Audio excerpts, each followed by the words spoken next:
Body fluids and circulation में बात नहीं भैया सुना, लास्ट टाइम पे आपने पढ़ा था कार्डियक साइकिल, क्या पढ़ा था? Cardiac cycle.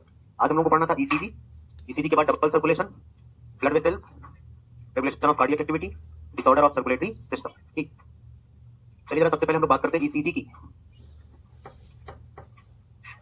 जिसका पूरा नाम है इलेक्ट्रोकार्डियोग्राम। अब आप कहेंगे सर हम ग्राफ बोले कि ग्राम बोले, तो अभी थोड़ी देर में ये आपको समझ में आ जाएगा कि हम ग्राम बोलेंगे कि ग्राफ। जब लिखेंगे तो हम यही लिखेंगे इलेक्ट्रोकार्डियोग्राम। इलेक्ट्रोकार्डियोग्राम ये एक ग्राफिकल रिप्रेजेंटेशन है। हमको आगे तक करेंगे नहीं, बैठना है आगे, आओ इधर आओ। हाँ क्या नहीं समझ आया? इधर बैठाओ इसको, कहीं तुम लोग सबसे आप पकड़ गई इधर है जगह, इधर दे दो, तुम उधर चले जाओ इधर, इधर आ जाओ, इधर की सीट यहाँ, इधर बैठो, इधर से जाओ, इधर ना बैठाओ तो वो सब उठा के रखवा दो। ईसीजी क्या बोला? इलेक्ट्रोकार्डियो, तो ये बताता है electrical activity of the heart, ठीक है ना, कि हमारा हार्ट कैसे काम कर रहा है। तो ईसीजी इलेक्ट्रोकार्डियोग्राफ, और एक आप पढ़ते हैं इलेक्ट्रोकार्डियोग्राम, इलेक्ट्रोकार्डियोग्राम पढ़ते हो ना?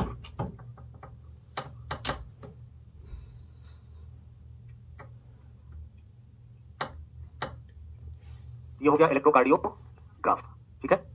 ये है electrical activity of the heart को बताने वाला ग्राफ, जिसे बोलेंगे ग्राफिकल रिप्रेजेंटेशन। ग्राफिकल रिप्रेजेंटेशन, जो आपको ग्राफ दिखाई पड़ता है ईसीजी में, वो ग्राफ को हम लोग नाम, उस ग्राफ को नाम क्या देते हैं? इलेक्ट्रोकार्डियोग्राम, ग्राफिकल रिप्रेजेंटेशन, ठीक है ना। ये क्या बताता है? ये बताता है electrical activity of the heart, electrical activity of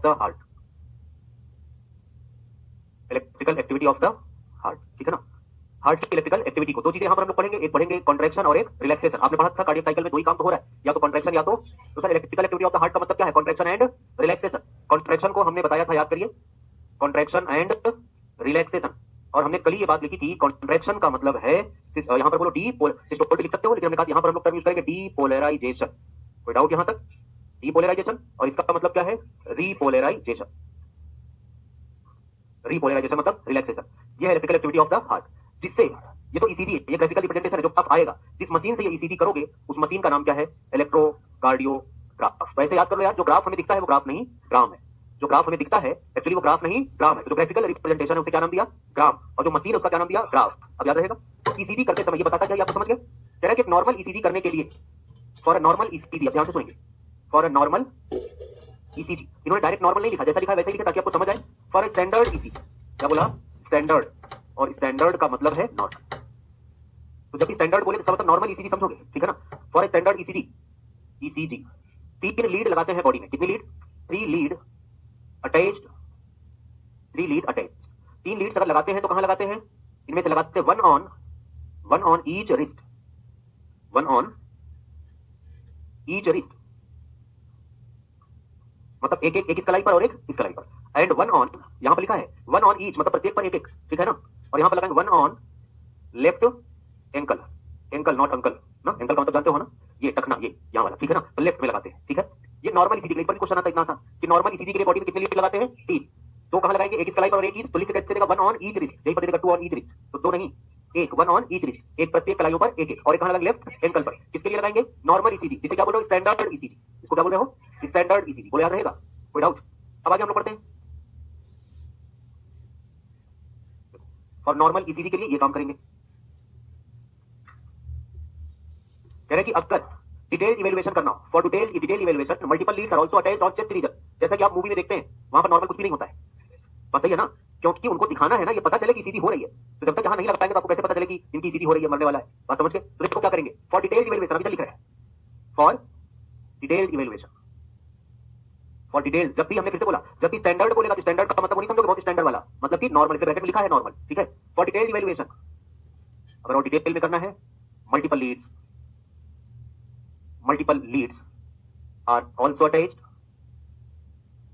are also attached on chest region, ठीक है ना। तो ढेर सारी लीड कहां लगाएंगे? चेस्ट रीजन में, ठीक है। अच्छा, अब इन्होंने कहा कि भैया जब ईसीजी करते हैं तो इन्होंने कहा कि आप हॉस्पिटल के टेलीविजन पर ऐसा देख सकते हैं कि उसमें आवाज आती रहती है पिप पिप पिप की, इस तरह से ना।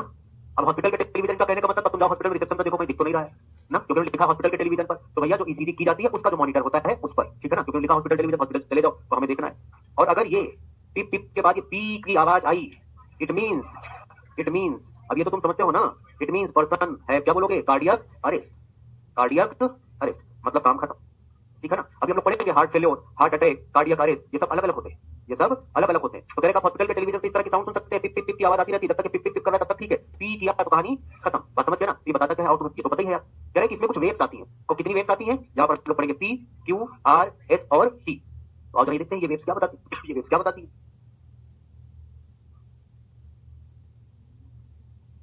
ये देखो इस तरह से कुछ वेव्स आती हैं और इसे बोलते हैं, ये है पी वेव, कौन सी वेव, ये है क्यू, ये है आर और ये है एस और ये है T wave, P Q R S T, ये कुछ वेव्स आती है। अब ये वेव्स बताती क्या है, अच्छा अब सुनो, अभी आपको भैया बस इतना ही पढ़ना है, ठीक है ना।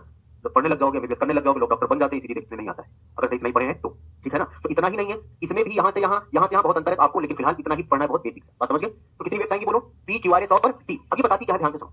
अगर इस तरह की वेव बन रही है, अगर इस तरह की वेव बन रही है ईसीजी में, तो ये बताता है पी वेव, पी वेव बताती है electrical excitation of the heart. Electrical excitation मतलब कि डीपोलराइजेशन, डीपोलराइजेशन का मतलब सिस्टोल मतलब कि कॉन्ट्रैक्शन। अगर ऐसी वेव बन रही है इसका मतलब ये क्या बताएगा, depolarisation of, depolarisation of atria, depolarisation of atria, बस समझ गए ना, मतलब एट्रियम का डीपोलराइजेशन, ठीक है। अभी हम लोग बात करें नेक्स्ट, जरा कि क्यूआरएस, क्यूआरएस कॉम्प्लेक्स बोलते हैं, ये अलग से नहीं, हम क्यूआरएस अलग अलग नहीं पढ़ते हैं, एक साथ पढ़ते हैं। क्या बोला, क्यूआरएस कॉम्प्लेक्स, ये बताता है depolarisation of, depolarisation of ventricle. मतलब अगर ईसीजी आप देखेंगे, जब आप मशीन में देखते रहते हैं मूवीज में ना, तो अगर इस तरह की वेव आई, मतलब क्या बता रहा है कि एट्रियम का कॉन्ट्रैक्शन सही हो रहा है, एट्रिया लिखा क्योंकि दोनों एट्रियम की बात कर रहे हैं तो प्लूरल है, ठीक है। क्यूआरएस कॉम्प्लेक्स एक साथ पढ़ेंगे, एक साथ पढ़ेंगे ना, QRS complex, depolarisation of ventricle मतलब वेंट्रिकल का कॉन्ट्रैक्शन सही हो रहा है। अगला टी वेव, अभी आएंगे वापस इन पर हम लोग आएंगे। टी वेव, टी वेव बता रहा है रीपोलराइजेशन ऑफ, रीपोलराइजेशन मतलब रिलैक्सेशन ना, रीपोलराइजेशन ऑफ वेंट्रिकल। हमने तो कल कार्डियक साइकिल पढ़ा था, 4 इवेंट पढ़ा था, 4 इवेंट में कौन कौन सा इवेंट पढ़ा था, एट्रियम का कॉन्ट्रैक्शन और वेंट्रिकल का कॉन्ट्रैक्शन, और यहां पर आपको कितना देखने को मिला, 3। यार एट्रियम का कॉन्ट्रैक्शन हो रहा है, वेंट्रिकल का कॉन्ट्रैक्शन हो रहा है, वेंट्रिकल का रिलैक्सेशन भी हो रहा है, लेकिन एट्रियम का रिलैक्सेशन नहीं हो रहा है। आपसे बना के पूछेगा, आपसे पूछेगा जो ग्राफिकल रिप्रेजेंटेशन ऑफ हार्ट है, जो ग्राफ आता है उसमें क्या नहीं बताता है, क्या नहीं बताता, रिलैक्सेशन ऑफ एट्रिया, बस समझ गए, इसमें पता नहीं चला। अभी ये लिख रहे हैं एंड ऑफ टी वेव, ये जो टी वेव जहां पर खत्म हुआ, end of T wave, end of T wave represent,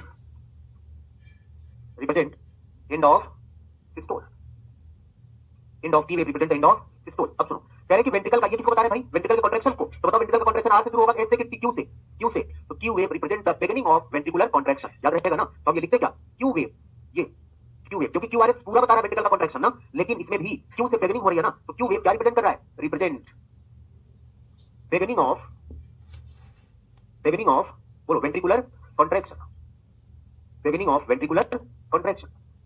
बोलो कोई डाउट, इतनी बात समझ आई, ये आपकी है इसी, इसका बहुत क्लिनिकल सिग्निफिकेंस है, आपको बता दिया कैसे मेजर करते हैं, बस समझ गया ना। मशीन का नाम क्या है, क्लिनिकल सिग्निफिकेंस का मतलब भैया हम इससे पता करते हैं हमारा हार्ट सही काम कर रहा है कि नहीं कर रहा है, कोई डाउट, इतनी सी बात इसमें लिखी सीधी ना, और आपको इतना ही पढ़ना है। तो फिर से बोल रहे हैं, ईसीजी का मतलब क्या है, इलेक्ट्रोकार्डियोग्राम। इलेक्ट्रोकार्डियोग्राम वो ग्राफ है जो ईसीजी के दौरान पेपर पर उतारा जाता है, जो मॉनिटर पर दिख रहा है, ग्राफिकल रिप्रेजेंटेशन, बस समझ गए। ये बताता क्या है, electrical activity of the heart. Sir electrical activity of the heart का मतलब हार्ट का कॉन्ट्रैक्शन और रिलैक्सेशन सही हो रहा है या नहीं हो रहा है, बोलो कोई डाउट, याद रहेगा। उसके बाद और क्या बोला, एट्रियम के कॉन्ट्रैक्शन और रिलैक्सेशन करेंगे स्टैंडर्ड ईसीजी करने के लिए कितनी लीड बॉडी में लगाएंगे, 3 लीड, कहां कहां लगाएंगे, 1 ऑन ईच रिस्ट, मतलब एक एक कलाइयों पर एक एक, और एक कहां लगाएंगे, लेफ्ट एंकल पर, कितनी हो गई, 3। लेकिन ये स्टैंडर्ड ईसीजी है ना, फॉर डिटेल्ड इवैल्यूएशन के लिए और अच्छा करना होगा क्या लगाओगे, multiple leads are also attached on chest region, क्या लगाओगे, multiple leads are also attached on chest region, बोलो बात सही है। अब उसके बाद कह रहे हैं कि यार ये जो हॉस्पिटल के टेलीविजन पर, हॉस्पिटल के टेलीविजन का मतलब आप क्या समझेंगे, समझेंगे जो ईसीजी का मॉनिटर है ना, उस पर पिप पिप की आवाज आती रहती है, और अगर पी ये लंबी साउंड आती है इसका मतलब कि उसका एट्रियम और वेंट्रिकल कॉन्ट्रैक्ट नहीं हो रहा है, पर्सन अंडरगोस कार्डियक अरेस्ट, बोलो बात सही है। अब उसके बाद कह रहे हैं ये जो ग्राफ आता है उसमें कुछ वेव्स आती है, कौन कौन सी वेव्स आती है, अरे भैया इसमें तो आपको बता दिया कौन कहां पर अटैच होगा, ठीक है ना, डिटेल इवैल्यूएशन के लिए बता दिया, कुछ वेव्स आएगी। अच्छा इतनी बातें पता चल गई, इसी का क्वेश्चन आएगा, ये बड़ा क्वेश्चन पूछता है, end of T wave represent end of systole. अब सुनो, बिगिनिंग ऑफ वेंट्रिकुलर कॉन्ट्रैक्शन कहां से होगा, क्यू वेव से। ये जो लाइन है ना, ये इस लाइन को बोलते हैं बेस लाइन, क्या बोलते हैं, बेस लाइन के ऊपर वाली वेव्स को बोलेंगे पॉजिटिव वेव्स, नीचे वाली वेव को बोलेंगे नेगेटिव वेव ना। हालांकि वो सब आपसे पूछता नहीं है, अगर लिखना चाहे इसमें पॉजिटिव वेव कौन सी होगी, पी आर और टी, ये क्या है बोलो, पॉजिटिव वेव, बोलो बात सही है। पॉजिटिव वेव का मतलब above the base line, above the base line, तो समझ जाओगे अब, बेस लाइन के ऊपर है, ठीक है ना। और क्यू और एस क्या बता रहा है, नेगेटिव वेव, नेगेटिव वेव मतलब कि below the base line, below the base line, समझ गए, कोई डाउट। इतनी सी कहानी ईसीजी की, जिनको लिखना है लिख सकते हैं, जिनको पढ़ना है एनसीईआरटी में वो जल्दी से पढ़ जाइए, ठीक। ये मशीन का नाम और ग्राफिकल रिप्रेजेंटेशन का नाम भी पूछता है, ग्राम और ग्राफ याद रखेंगे, बोलो।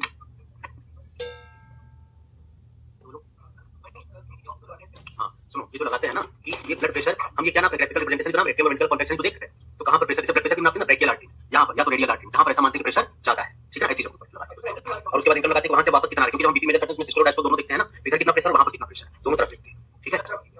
हाँ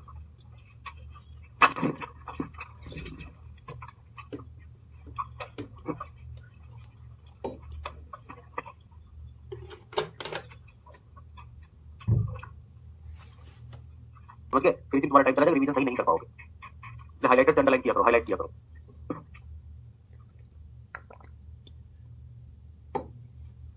देखना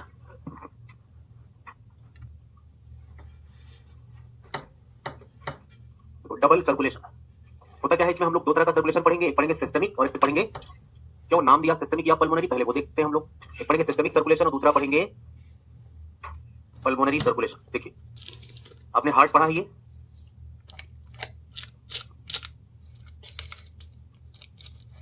आपने ये पढ़ा था बाइकस्पिड और ट्राइकस्पिड वॉल्व, बाइकस्पिड का दूसरा नाम बताओ, ये आपने पढ़ा था right atrium, right ventricle, left atrium और लेफ्ट वेंट्रिकल। यहां पर आपने पढ़ा था लंग्स, जिसे हम हमेशा एल्वियोली बनाते हैं, बोलो बात सही है। यहां पर आपने पढ़ा है टिश्यू, यहां पर आपने पढ़ा है टिश्यू, ठीक है ना, बॉडी टिश्यूज, ठीक है ना। अब बताओ बॉडी टिश्यूज से जो ब्लड निकलते हैं ऑक्सीजनेटेड या डीऑक्सीजनेटेड, डीऑक्सी, कोई डाउट किसी को, कौन सा ब्लड डीऑक्सीजनेटेड, बात सही है। ये डीऑक्सीजनेटेड ब्लड निकल के कहां जाता है, बोलो राइट, ये बात सही है, कहां जाता है, राइट एट्रियम में।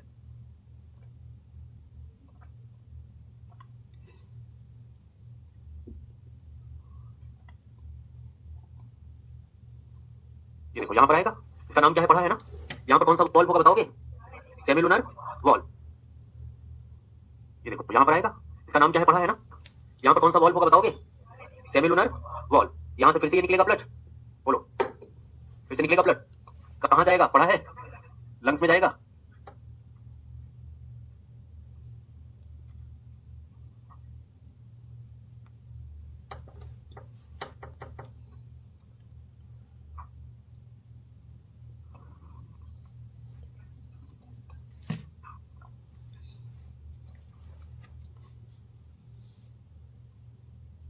बड़ा अच्छा लगे इसलिए टाइम वेस्ट कर रहे हैं, ठीक है, बस समझ गए, काहे सर इतना टाइम वेस्ट कर रहे हैं, हाँ क्यों नहीं हो रहा है, कल वाला हुआ था, आज तुम लोग ऐड हो जाओगे, इसलिए नाम लिखा गया, आज उसमें तुम हो जाओगे चेंज।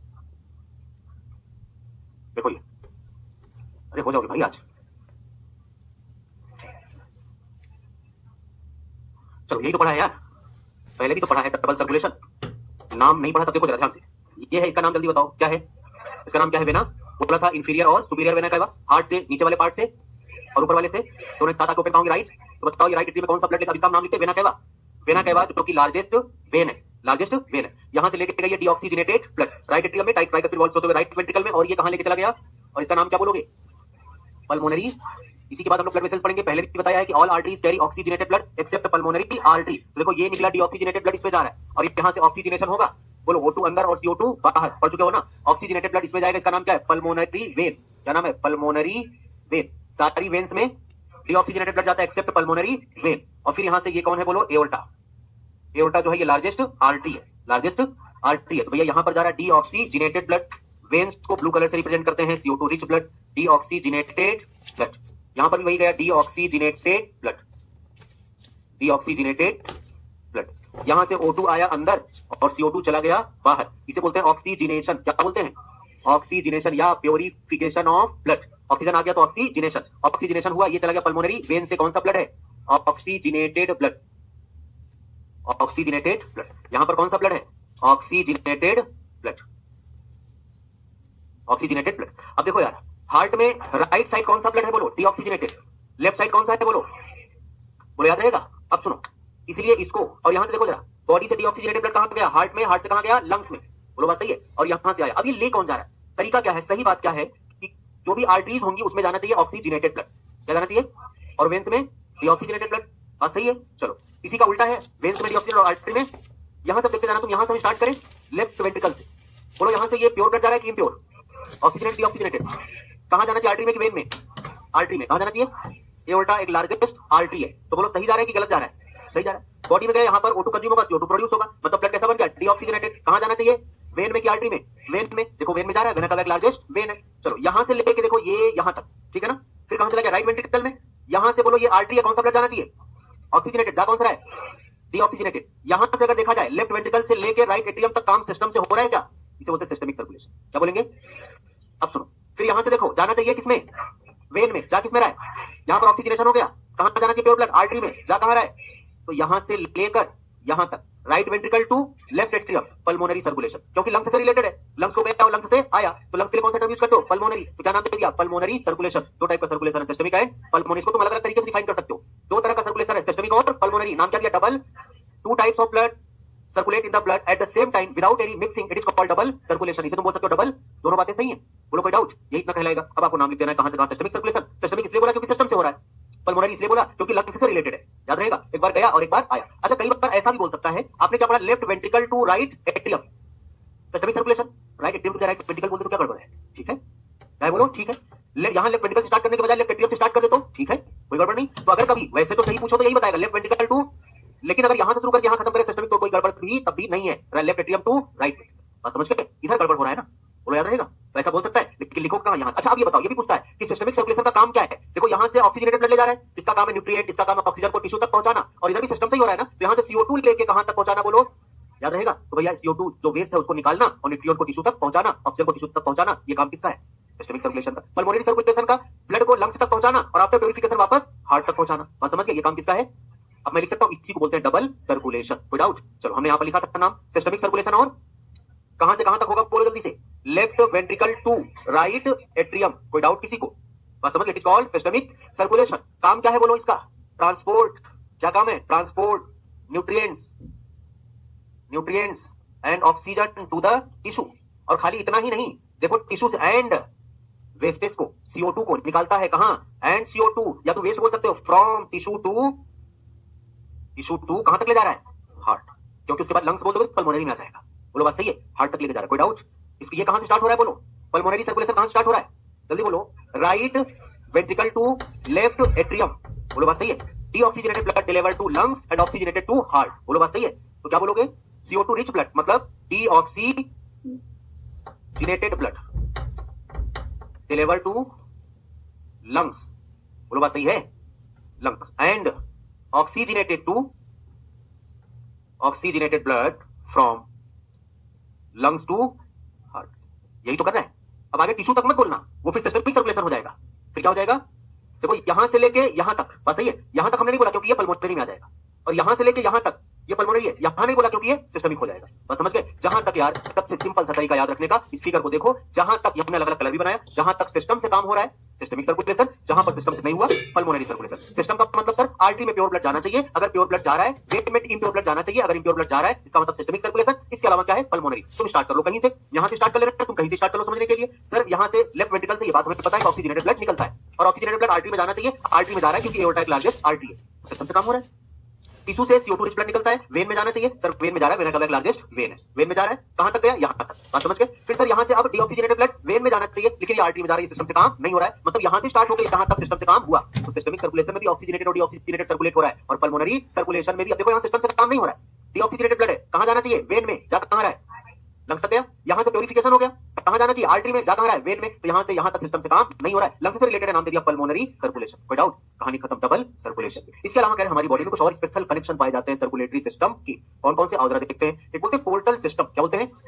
जिसमें हम लोग पढ़ेंगे hepatic portal system, renal portal system. हम लोगों में नहीं है, आपको टिश्यू में पढ़ाया, जब फ्रॉग पढ़ रहे थे तो दोनों बताया था, हिपैटिक और रीनल। यहां पर हम लोग तीन नाम पढ़ेंगे, रीनल को अगर छोड़ दिया जाए, hepatic portal system, hypophyseal portal system और रीनल सर्कुलेशन, जिसे बोलेंगे coronary circulation. Renal coronary circulation. और जरा देखते हैं, सुनो कुछ और भी पोर्टल सिस्टम का काम है, सुन लो ध्यान से। अभी हम लोग पढ़ेंगे यहीं पर आर्टीरियल और वेनस सिस्टम, इसी में ब्लड वेसल्स पढ़ेंगे तो बताएंगे उसी की बात करेंगे, ठीक है? कि आर्टरी एओर्टा ब्रेक होता है आर्टरी में, आर्टरी ब्रेक होती है आर्टीरियोल में, आर्टीरियोल ब्रेक होती है कैपिलरी में, और वो लेके जाता है ब्लड कहां? सेल्स तक, टिश्यू तक, ठीक है? कैपिलरी सेल्स से जब ब्लड निकलता है सीधा जाता है वेन्यूल में, वेन्यूल से कहां जाता है? वेन्स में, और वेन से वेना कैवा में। कभी कभी जो वेन्स है ना, ये डायरेक्ट वेना कैवा में ना जाके ओपन हो, बल्कि वेन्स ब्रेक हो जाती है कैपिलरी में। कहां पर?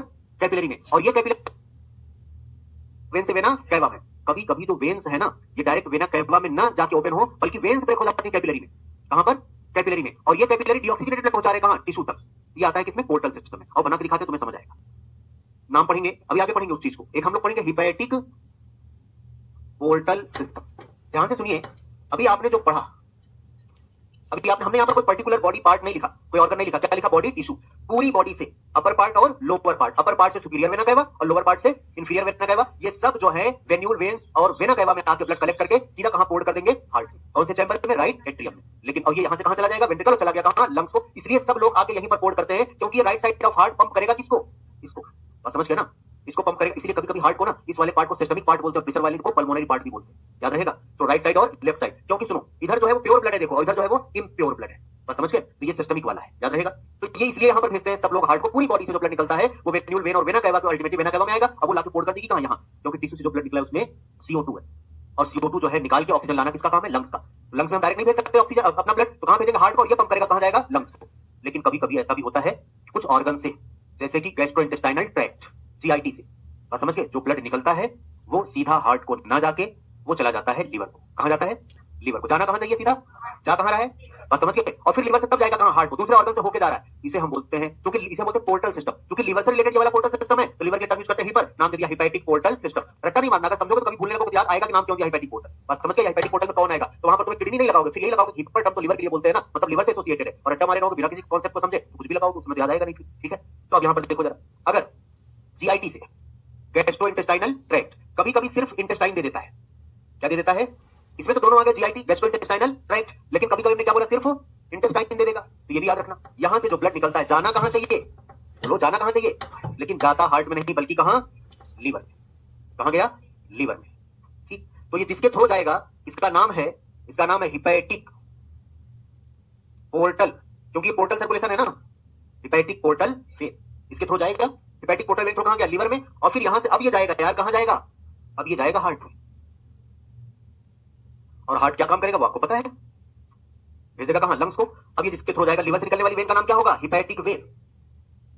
Hepatic vein. अब ये चला गया हार्ट में, और हार्ट पंप करेगा कहां? लंग्स में। इनके भी ब्लड को पंप कर रहा है, बात समझ गए? तो ये किसी ऑर्गन में होगी, जब ये वेन यहां पर जा रही है ना, तो ये वेन कैपिलरी में टूट जाएगी, क्योंकि किसी पर्टिकुलर पार्ट को ब्लड कैपिलरी ही लेके जाती है। इसलिए इसका नाम पड़ा क्या? Portal system. इसे नाम क्या पड़ा? Portal system. कोई डाउट? इसी का नाम हिपैटिक पोर्टल सिस्टम हम लोगों में होता है, फ्रॉग में भी होता है। ठीक है, अब रीनल पोर्टल लिख नहीं रहा हूं, तुम्हें पढ़ाया है फ्रॉग में ना, बस ये lower region of the body या लोअर लिम्ब से स्टार्ट होगा, तो रीनल पोर्टल वेन लिखेंगे, और ये किडनी में जाएगा। कहां जाएगा? और किडनी से रीनल वेन के थ्रू हार्ट में जाएगा, नाम दिया रीनल पोर्टल सिस्टम। ठीक है, होता है हाइपोफाइसियल पोर्टल सिस्टम। क्या पढ़ेंगे?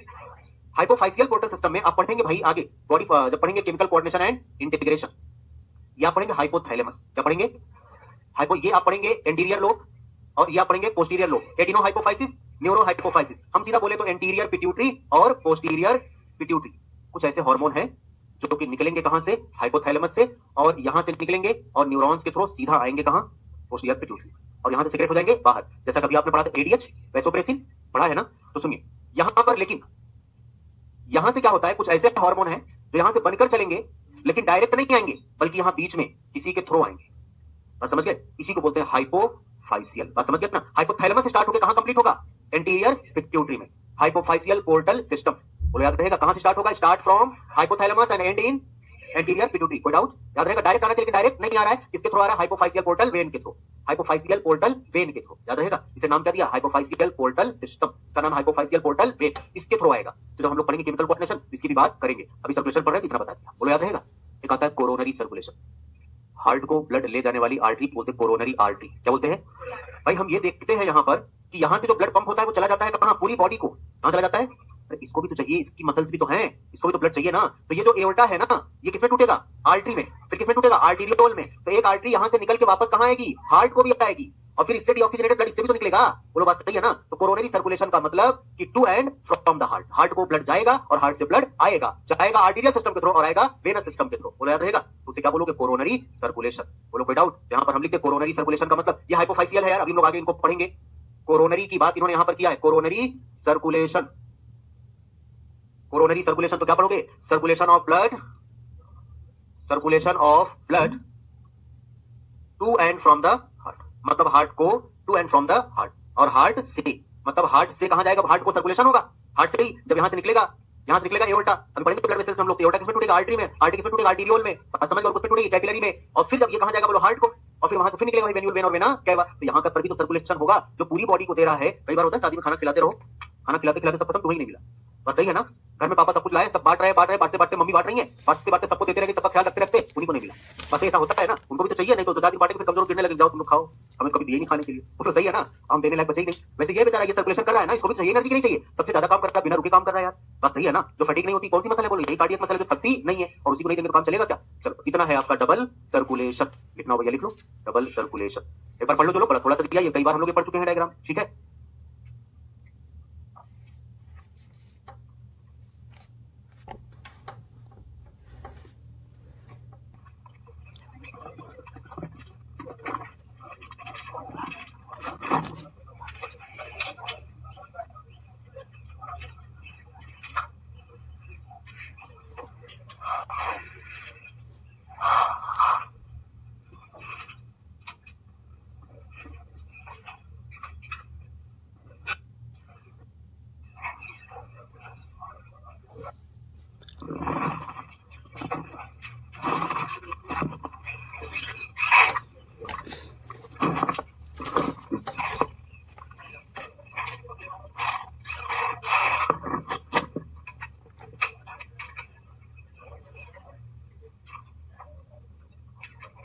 हो गया, चलो तो आज हम लोग यहीं तक पढ़ेंगे। इसमें बचा है ब्लड वेसल्स, कंप्लीट नहीं होगा, हम करेंगे भी तो, ठीक है ना, आराम से पढ़ेंगे, सिलेबस तो पीछे है नहीं आपका, आप अगले टेस्ट के लिए बायोलॉजिकल क्लास थी, सॉरी इसमें जो है अभी blood vessels, regulation of cardiac activity and disorder of circulatory system, ठीक है। तो ये हम लोग यहाँ से कंटिन्यू करेंगे नेक्स्ट टाइम पे, ठीक है।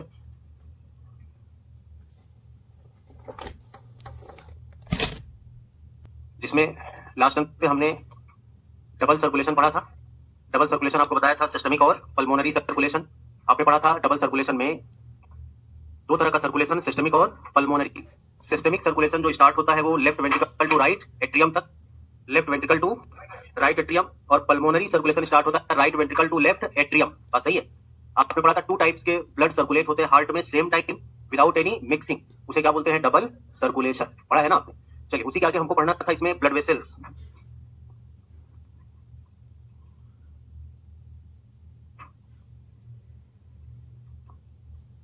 ब्लड वेसल्स में आप यहां पर पढ़ेंगे आर्टरी, वेन और कैपिलरी। क्या क्या पढ़ेंगे, artery, when and capillary. Artery, when और कैपिलरी। अब आइए जरा देखते हैं इस आर्टरी, वेन और कैपिलरी में, तीनों में, यहां आर्टरी और वेन में देखा जाए तो इनमें 3-3 लेयर होती हैं, जिसे बोलते हैं ट्यूनिका एक्सटर्ना, ट्यूनिका मीडिया और ट्यूनिका इंसिमा, या बोलते हैं इंटरना, ट्यूनिका इंसिमा या इंटरना। और इसमें खाली एक ही लेयर होती है जिसे हम बोलते हैं एंडोथेलियम। अब इसको आप बना कैसे सकते हैं, ध्यान से देखिए। आप इसको ऐसे पढ़ सकते हैं,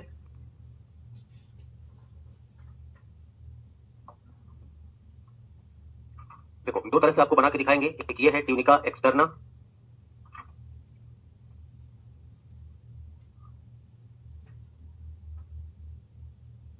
और एक ये है ट्यूनिका मीडिया, और एक ये है ट्यूनिका इंसिमा, या जिसे बोलते हैं इंटरना। क्या बोलेंगे, इंसिमा या, ये आर्टरी में भी है और ये वेन में भी है, दोनों जगह पर आर्टरी में भी है। और अब ध्यान से सुनते जाइएगा, अभी हम ऐसे बना रहे हैं, ये जो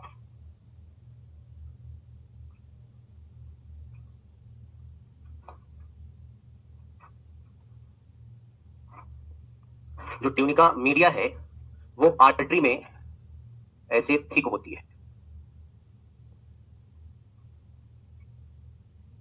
इस तरह से ऐसे थिक होती है।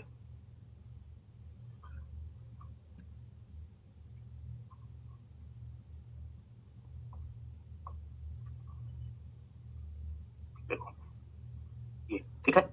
नाम क्या बोला इन सबका, इसका क्या नाम है, ट्यूनिका एक्सटर्ना, दोनों में, आर्टरी में भी और वेन में भी, ठीक है। ये जो बीच वाली है इनका क्या नाम है, ट्यूनिका मीडिया, ट्यूनिका मीडिया। और जो सबसे बाहर वाली, सबसे अंदर वाली जो है वो कौन हो जाएगी, ट्यूनिका इंसिमा, ट्यूनिका मीडिया। और जो सबसे बाहर वाली, सबसे अंदर वाली जो है वो कौन हो जाएगी, ट्यूनिका इंसिमा, या इसी को आप बोलेंगे इंटरना, इंसिमा या इंटरना, यहां पर भी वही है ट्यूनिका। तो दोनों में देखो आर्टरी और वेन, दोनों में जो लेयर है वो सेम है, लेकिन देखने से क्या आर्टरी और वेन में कोई डिफरेंस दिख रहा है आपको? आर्टरी में जो ट्यूनिका मीडिया है वो थिक है और वेन में जो ट्यूनिका मीडिया है वो थिन है, जिसकी वजह से जो अंदर का ये ल्यूमेन है वो आर्टरी में कम और वेन में ज्यादा है, जिसकी वजह से आर्टरी में ब्लड प्रेशर ज्यादा और वेन में ब्लड प्रेशर कम हो। बस समझ गए ना? जो आपको ये सुपरफिशियली ऊपर की तरफ दिखती है ये वेन्स है। ये क्या है? इसमें इंजेक्शन लगाई जाती है ना, इंजेक्शन वेन में लगाई जाती है, हालांकि आपसे इंजेक्शन नहीं पूछेगा, ठीक है ना? कहां लगाते हैं? वेन में। क्लियर? और इसलिए लगाते हैं सुपरफिशियली है, यहां से जो ब्लड जा रहा है सीधा हमारे हार्ट में जाएगा, बोलो बात सही है? प्योर होकर वापस हार्ट में ही आएगा और जब ये पंप करेगा तो पूरी बॉडी में जाएगा। बस समझ गए ना? और जो आर्टरी जो है ये डीपेस्ट होती है, अंदर होती है। चलो फिलहाल यहां पर ट्यूनिका मीडिया जो है, ट्यूनिका मीडिया इन आर्टरी, आर्टरी में ठीक होती है, ठीक होती है, जिसकी वजह से आर्टरी का ल्यूमेन कम होता है और ब्लड प्रेशर ज्यादा होता है। ठीक। कैपिलरी में सिर्फ एक ही लेयर पाई जाती है, कौन सी? एंडोथेलियम। कौन सी लेयर पाई जाती है? एंडोथेलियम। जरा याद करिए, आपने वहां पर पढ़ा है breathing and exchange of gases में endothelium of alveolar capillary, excretion में एंडोथेलियम ऑफ ग्लोमेरुलर कैपिलरी। बस सही है। तो यहां पर एक ही लेयर पाई जाएगी, कौन? एक ही लेयर पाई जाएगी, एंडोथेलियम। और ये एक तरह की इपिथेलियम है। ये क्या है? तरह की एपिथेलियम। अब इसको बनाने के लिए हम ऐसे बना सकते हैं, ध्यान से देखिए, बनाया ऐसे जाता है, हम ऐसे बनाते हैं ताकि आपको साफ साफ समझ में आ रहा है ल्यूमेन। अब देखो, ये सबसे बाहर हो गई ट्यूनिका, कौन हो गई बोलो? एक्सटर्ना। और उसके बीच में देखो ये अंदर हो गई ट्यूनिका मीडिया। ठीक। और ट्यूनिका मीडिया जो है वो कैसी होगी बोलो? ठीक होगी। और सबसे नीचे जो है, इसके नीचे कौन हो गई? ट्यूनिका इंसिमा। चलो ये है ट्यूनिका इंसिमा। ये आर्टरी में भी होगी और किस में होगी बोलो? वेन में भी होगी।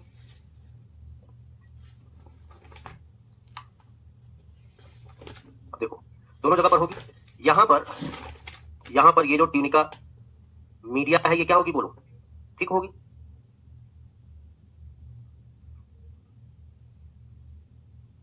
बात समझ आ रही है? ये ऐसे ठीक होगी। और यहां पर जो है वो कैसी होगी बोलो? थिन होगी। ये देखो यहां पर जो है वो,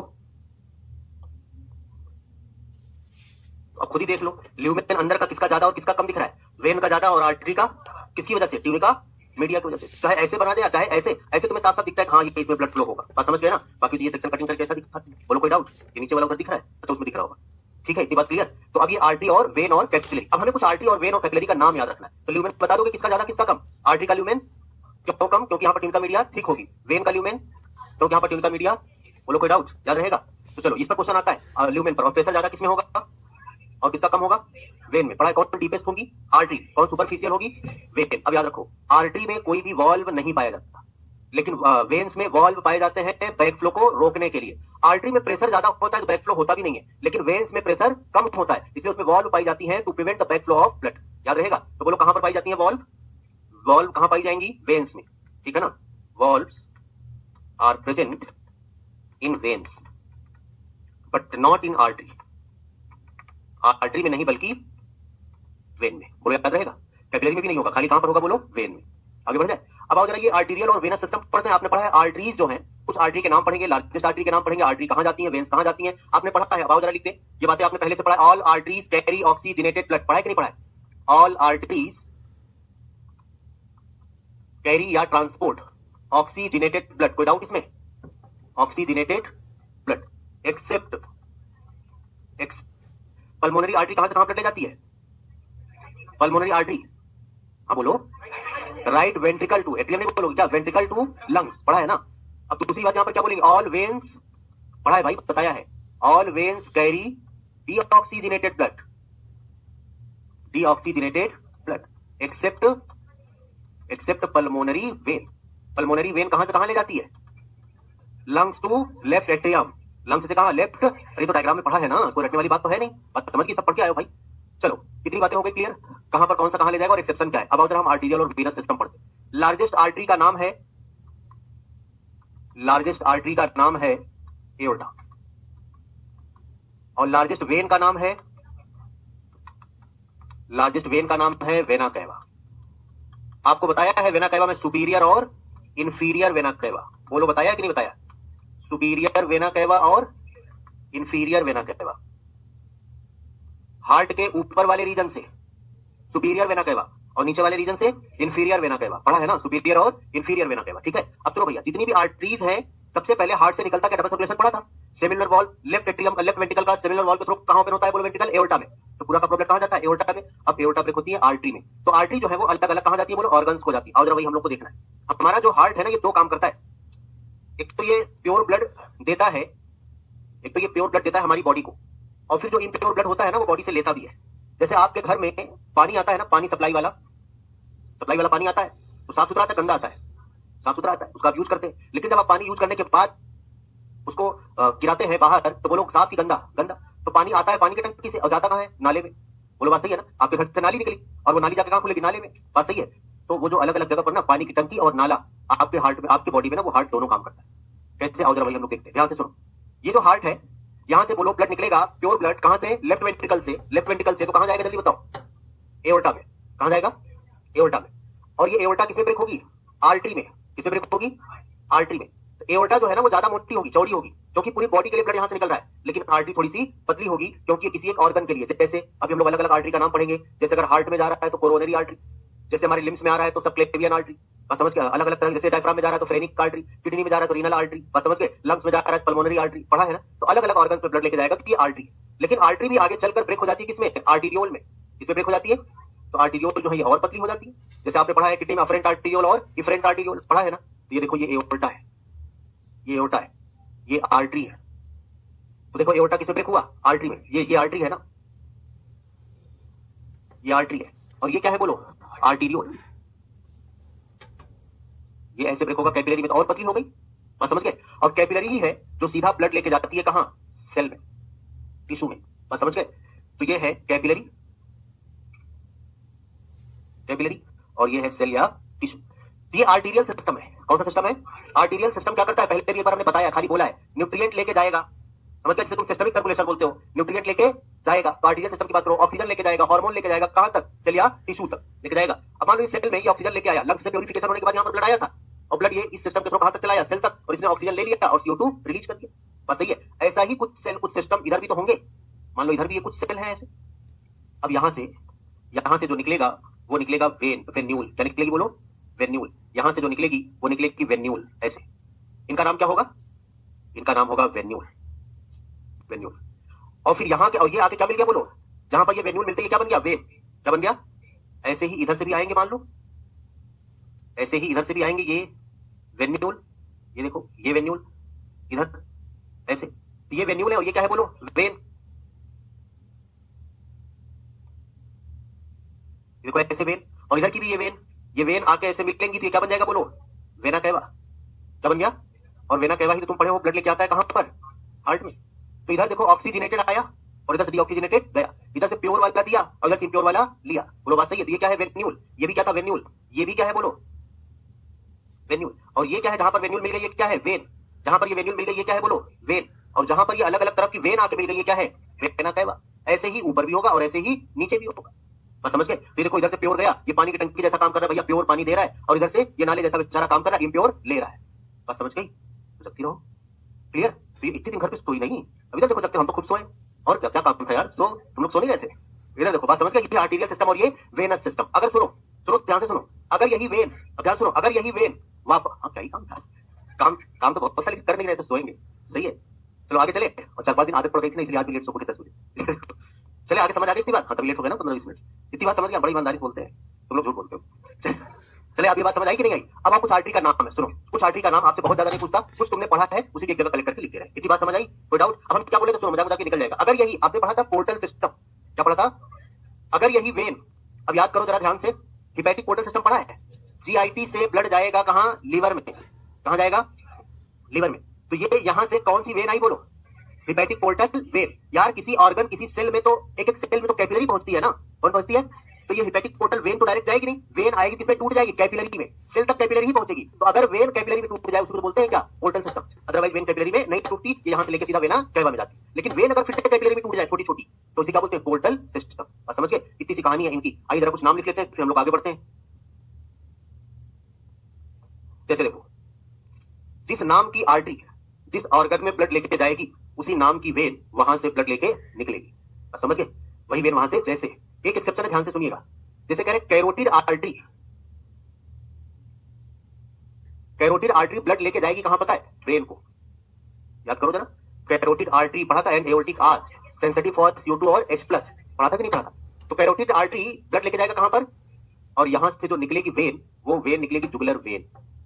कौन सी? और ये वेन फिर से कहां जाएगी बोलो वापस? वेना कैवा में खुलेगी, और वेना कैवा कहां लेके आएगा? हार्ट में लेके आएगा, वहां से लंग्स में जाएगा, फिर सर्कुलेट होगा पूरी बॉडी में। बात समझ गए? ऐसे ही कोरोनरी आर्टरी, कोरोनरी आर्टरी कहां ले जाएगा ब्लड? हार्ट को। और यहां से कोरोनरी वेन, तो जिस नाम की आर्टरी उस ऑर्गन को आएगी, उसी नाम की वेन वहां से निकलेगी, इसको छोड़कर। यहां से आ रही है कौन? कैरोटिड आर्टरी, और निकल कौन रही है? Jugular vein. बोलो याद रहेगा? तो ये आर्टरी ब्लड लेके आई, और वेन यहां से ब्लड लेके गई। और समझ आ रही कि नहीं? चलो, फ्रेनिक आर्टरी, बहुत ज्यादा तुमसे पूछेगा नहीं, कुछ का नाम लिखते रहे। फ्रेनिक आर्टरी ब्लड लेके जाता है डायफ्राम को। कहां ले जाता है? सियाटिक आर्टरी, सियाटिक आर्टरी जो है वो लेके जाती है पैक को, बैक साइड, इधर पीछे की साइड। तुमसे बहुत ज्यादा एग्जैक्ट नहीं पूछेगा, ठीक है ना? अलग इनका बहुत नाम भी नहीं पूछता। रीनल आर्टरी कहां ले जाएगा बोलो? रीनल किसके लिए बोलते हो? रीनल आर्टरी कहां ले जाएगा? किडनी को। पल्मोनरी आर्टरी कहां ले जाएगा? अरे हार्ट को कहां? पल्मोनरी किसके लिए बोलते हो? पल्मोनरी आर्टरी कहां ले जाएगा बोलो? हिपैटिक आर्टरी, हिपैटिक आर्टरी कहां जाएगा? लीवर को। बस समझ गए? और आपको इलियक आर्टरी, सबक्लेवियन आर्टरी पढ़ने की जरूरत नहीं, बस ऐसे लिख दिया। क्लियर? तो ये आर्टीरियल सिस्टम और वेनस सिस्टम, इतना था आपका क्या? Blood vessels. तो नाम आपको मेनली जो है, आपको ये पॉइंट याद रखना है, ये वाला याद रखना है, कौन ऑक्सीजनेटेड और कौन डीऑक्सीजनेटेड ब्लड लेके जाएगा, ये आपको याद रखना है। Tunica externa, tunica media, tunica intima, और यहाँ पर खाली एंडोथेलियम, किसका ल्यूमेन कम, किसका ल्यूमेन ज्यादा, कौन डीपेस्ट और कौन सुपरफिशियल। बोलो याद रहेगा? ये कहानी हो गई ब्लड वेसल्स की, ठीक? याद रहेगा? अब इसके बाद इन्होंने दिया रेगुलेशन ऑफ कार्डियक एक्टिविटी। और जरा देखते हैं रेगुलेशन ऑफ कार्डियक एक्टिविटी क्या होता है। ध्यान से सुनो भाई, चले आगे बढ़े। हो गया है? कुछ लिखना तो नहीं है? हाँ बोलो तो हाँ ना, लिखना है तो हाँ बोलो, कटर कर रहे हो। देखो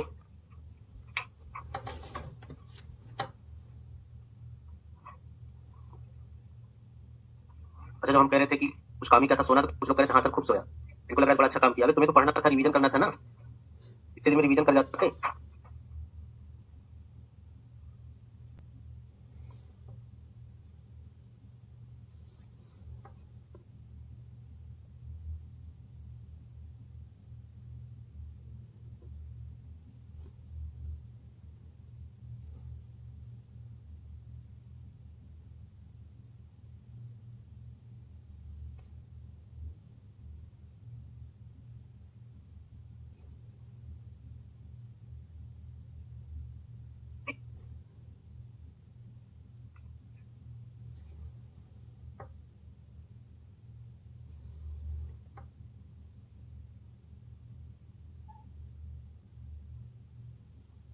किया जाता है तो हमारा हार्ट जो है, सुनो, हार्ट दो टाइप के होते हैं, एक होता है न्यूरोजेनिक, एक होता है मायोजेनिक।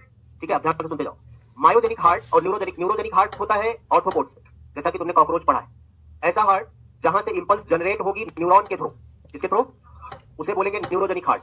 और ऐसा हार्ट जहां पर इंपल्स रेगुलेट जनरेट होगी मसल्स के थ्रू, उसे क्या बोलेंगे? तो हम लोगों में आपने पढ़ा है, याद करो, हार्ट की मसल को क्या बोलते हो? Cardiac muscle. क्या बोलते हो?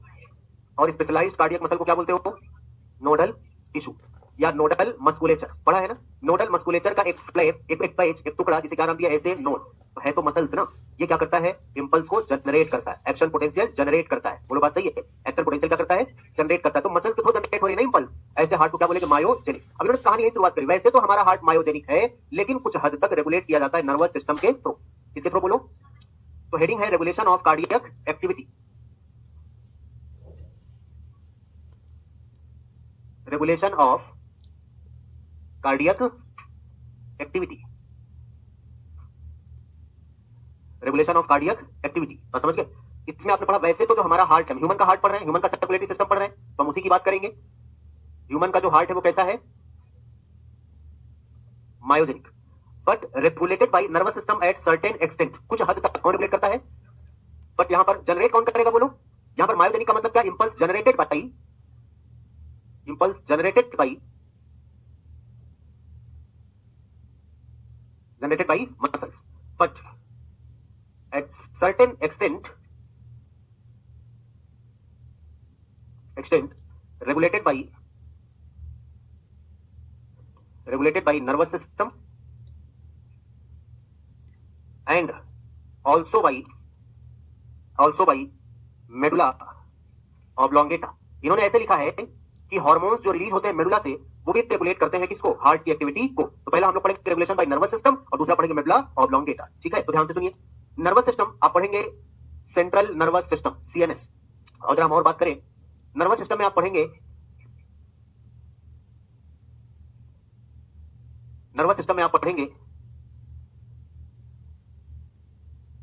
सेंट्रल नर्वस सिस्टम सीएनएस और एक पढ़ेंगे पेरिफेरल नर्वस सिस्टम सीएनएस। आगे हम लोग नर्वस सिस्टम डिटेल पढ़ेंगे सीएनएस और सीएनएस के दो पार्ट आप पढ़ेंगे ब्रेन और स्पाइनल कॉर्ड। ब्रेन और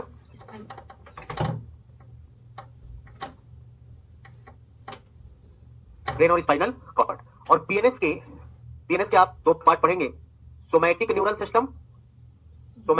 सिस्टम और ऑटोनॉमिक न्यूरल सिस्टम, जिसे बोला एसएनएस और एएनएस। अभी हम पूरा नाम नहीं लिख रहे हैं क्योंकि हम लोग नर्वस सिस्टम में पढ़ेंगे, अपने को काम खाली इसका है, ऑटोनॉमिक न्यूरल सिस्टम।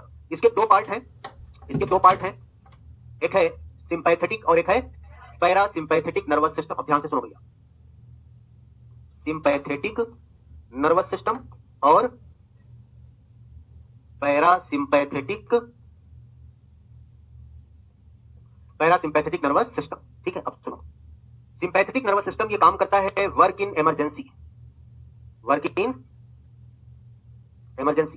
और ये काम करता है वर्क इन नॉर्मल स्टेट। बस समझ गए। अब इमरजेंसी अब कुछ लिखने की जरूरत नहीं, तुम अपने आप समझ जाओगे। ध्यान से सुनो। तो इतना याद रखोगे अब इन्होंने लिखा है कि नर्वस सिस्टम जो हमारा हार्ट है वो कुछ हद तक नर्वस सिस्टम के थ्रू रेगुलेट होता है। इन्होंने लिखा नर्वस सिस्टम का एक पार्ट है पीएनएस और उसका एक पार्ट है एएनएस, ऑटोनॉमिक न्यूरल सिस्टम। इसी का खाली अपने को काम है अभी, ऑटोनॉमिक न्यूरल सिस्टम। अब सुनो, ये जो ऑटोनॉमिक न्यूरल सिस्टम का ये पार्ट है सिंपैथेटिक नर्वस सिस्टम, इमरजेंसी में काम करता है। जैसे कोई इमरजेंसी अपने साथ लाके देख लो, जैसे तुम रास्ते में घर से निकले, कुछ आने के लिए अचानक से कुत्ता दौड़ा ले, ये इमरजेंसी है।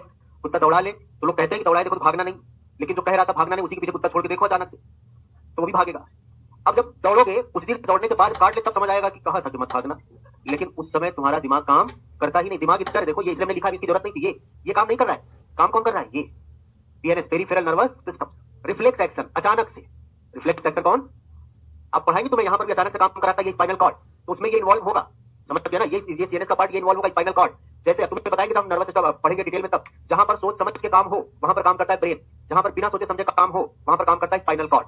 जैसे घर में हमारे बॉडी के दो गार्जियन है कंट्रोल करने वाले, एक तो ब्रेन और एक स्पाइनल। जैसे घर में दो गार्जियन मम्मी और पापा, अगर तुम पड़ोसी झगड़ा करके आओ और पापा को बताओ पापा कंटा तुम्हें मारेंगे, चलो अपना काम करो, लेकिन तुम चाहते हो तुम्हारा हिस्सा जाकर कोई लड़े, तो मम्मी बताओ पापा से, मम्मी से बिना सोचे समझे जाके लड़ जाएगी, बाद में पता चला तुम्हारी गलती थी, तो भले आप कूटे जाओगे, तुम्हारा लड़वा दिया, गलती तुम्हारी थी, बिना सोचे समझे, दिमाग ही नहीं है, लड़ जाएगी। बाद में देखा जाएगा दिमाग लगानी नहीं है, जाकर मम्मी मत कहना सर कह रहे दिमाग नहीं है, लगाती नहीं है, किधर देखो। तो बात समझ गए ना, ये वाला ये बिना सोचे समझे काम कर जाए। जैसे तुम्हें कोई बगल से कंटा मार दे तो तुम्हारा दिमाग उस समय नहीं लगाते हो, तुम्हें तुरंत लगता है मारा कैसे, उठा के मारोगे तुरंत, और देखोगे पहले तुमसे तगड़ा है कि तुमसे पतला दुबला है। अगर पतला दुबला है तो हड़काओगे, समझ नहीं आ रहा, मारेगा भी गिर जाओगे। अगर तुमसे तगड़ा तो कहे भैया कहे सकर, बात सही है ना। ठीक, जैसे तुम जा रहे रास्ते में कोई कांटा तुम्हें धस जाए तो क्या तुम देखते हो और दबाएंगे? बिना सोचे समझे, कांटा गड़ा की कंकड़ है, दिमाग नहीं करता, पहले से उठ जाता है, फिर देखते हो क्या है, बोलो बात सही है ना। ये तुम्हारा काम, ये जो रिफ्लेक्स एक्शन है, यहाँ पर तुम्हारा कौन काम करता है? ये स्पाइनल कॉर्ड। तुम्हें पढ़ाएंगे यार अफ्रेट और इफ्रेट नर्व ना, तो फिलहाल समझो अभी जो काम वाली चीज है यहाँ पर काम कौन करेगा? ये सिंपैथेटिक नर्वस सिस्टम। अब जैसे तुम घर से निकले, तुम्हें कुत्ता अचानक से दौड़ा लिया, तो अब देखो तुम क्या करोगे, तुरंत तुम्हारी जो हार्ट बीट है ना वो बढ़ जाती है, अपने आप हार्ट बीट बढ़ जाती है। हार्ट बीट बढ़ेगी तो कार्डियक आउटपुट बढ़ जाएगी, ब्लड प्रेशर बढ़ जाएगा, ब्रीथिंग रेट बढ़ जाएगा, पसीना होने लग जाएगा, पाइलो इरेक्शन, रोंगटे खड़े हो जाना ना, pilo erection, raising of body hairs, इसे बोलते रोंगटे खड़े हो जाना, ये सब तुम्हारे साथ होगा। बात समझ गए ना। अचानक से ये जो भी सिम्टम्स तुम्हारी बॉडी में ये आ रहे हैं, ये सब किसका काम है बोलो? सिंपैथेटिक। कब काम करेगा? इमरजेंसी में। अच्छा आप बताओ, हमारा हार्ट तो यार 72 टाइम्स आराम से बीट कर रहा था, और अभी हम क्या कर रहे हैं कि हार्ट बीट बढ़ गई, इसका मतलब हार्ट को रेगुलेट ये कर रहा है ना। अच्छा हार्ट बीट सर क्यों बढ़ गई भैया?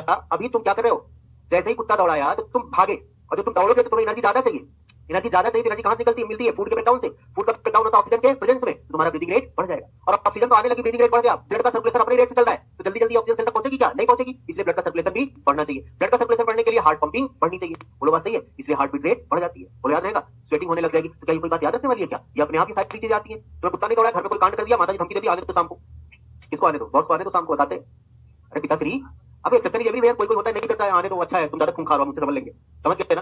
तो हाँ ऐसा है, कहीं मम्मी खूंखार उन्हीं से डर लगता है, तुम्हें पापा से नहीं लगता है। एक्सेप्शन इज एवरीवेयर, तो एक्सेप्शन की बात नहीं कर रहे, नॉर्मल कंडीशन की बात कर रहे हैं ना। ज्यादा तुमको यही कहा जाता है आने दो शाम को पापा को। अच्छा तुम भी उसमें तेज पड़े तो हाँ ठीक है जाओ बता देना, देख लेंगे। लेकिन जैसे ही शाम को आने का टाइम होता है, तुम्हें पता है कि पापा आते तो हॉर्न बजाते हैं, बेल बजाते हैं, सब पहचान जाते हो अपने आप। पहले तुमने कहा था देख लेंगे, और जब आने का टाइम हुआ ना, धीरे धीरे तुम्हारी सब डाउन होते चले जा रहे हो। क्या हुआ? कुछ नहीं। अब जैसे ही बेल बजी और तुम सामने पड़े, देख के उसको तुम्हारी हालत खराब, कहीं मम्मी ने पहले से नहीं बताया फोन करके, या अब आए हैं तब बताएगी, तो तुम चाहे जितना इसको समझाओ, अरे संभाल लेंगे, कुछ नहीं होगा, सामने आते ही अपने आप हार्ट बीट बढ़ जाएगी, सकल देख पता लगता है कुछ कांटी हो, और पूछे तो क्या होता है, कुछ नहीं, कुछ तो लग रहा है, तो चाहे जितना समझाओ अपने बस में नहीं है। अचानक से बात समझ गए ना? तो अब क्या ये बातें याद रखने वाली है क्या यार?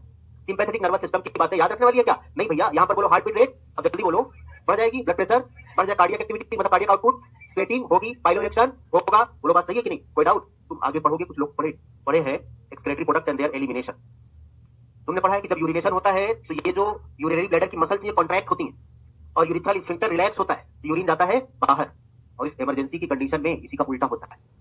अब तुम्हें कुत्ता दौड़ाया और अगर यूरिनरी ब्लैडर ये कॉन्ट्रैक्ट होने लग जाए, तुम्हें यूरिनेशन की जरूरत पड़ेगी, तुम्हें रुकना पड़ेगा, और रुको तो कुत्ता निपटा देगा। तो क्या इतना टाइम तुम्हारे पास है रुकने का? इतना टाइम नहीं है ना। उस समय यूरिनरी ब्लैडर की वॉल रिलैक्स होती है और यूरिथ्रल स्फिंक्टर कॉन्ट्रैक्ट होता है। अगर तुम्हें लगी भी तो बंद हो जाएगी। हाँ, डर के मारे, बात सही है ना? ये सब तो प्रैक्टिकल वाली बातें हैं, बात समझ के कंट्रोल तुम करते नहीं हो, तुम्हारे पास में कुछ है ही नहीं, अपने आप हो जाता है, ये अंदर काम कर रहा है, ये नर्वस सिस्टम। बोलो बात सही है? क्या ये सब बातें तुम्हें पढ़ने वाली है, याद करने वाली है क्या? अरे पढ़ने वाली तो है, क्या रट्टा मारने वाली बात अपने आप याद रहेगा यार, सब एक्सपेरिमेंटल है। तो अब ये इतनी सी बातें हैं, और बातें इसी में आती हैं, हम लोग पढ़ेंगे कहाँ? नर्वस सिस्टम में, और लिखेंगे नर्वस सिस्टम में क्या क्या होता है। इतनी बात क्लियर? तो चलो अब यहाँ पर लिख लोगे तुम, क्या क्या होगा बोलो, जल्दी बोलो क्या क्या होगा।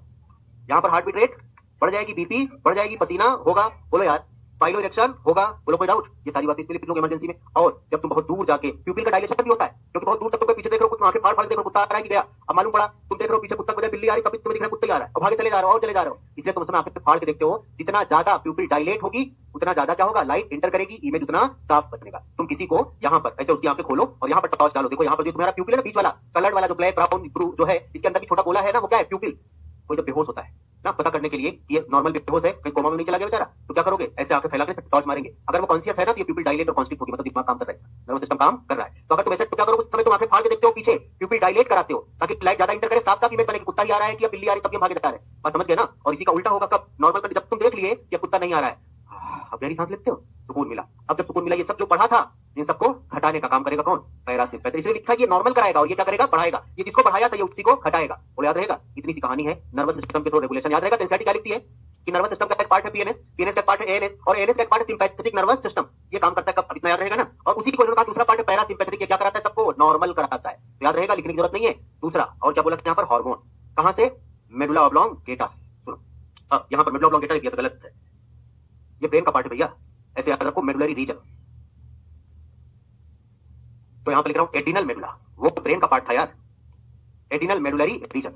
एडिनल ग्लैंड पढ़ोगे, एडिनल ग्लैंड में दो पार्ट है, एडिनल कॉर्टेक्स और adrenal medulla.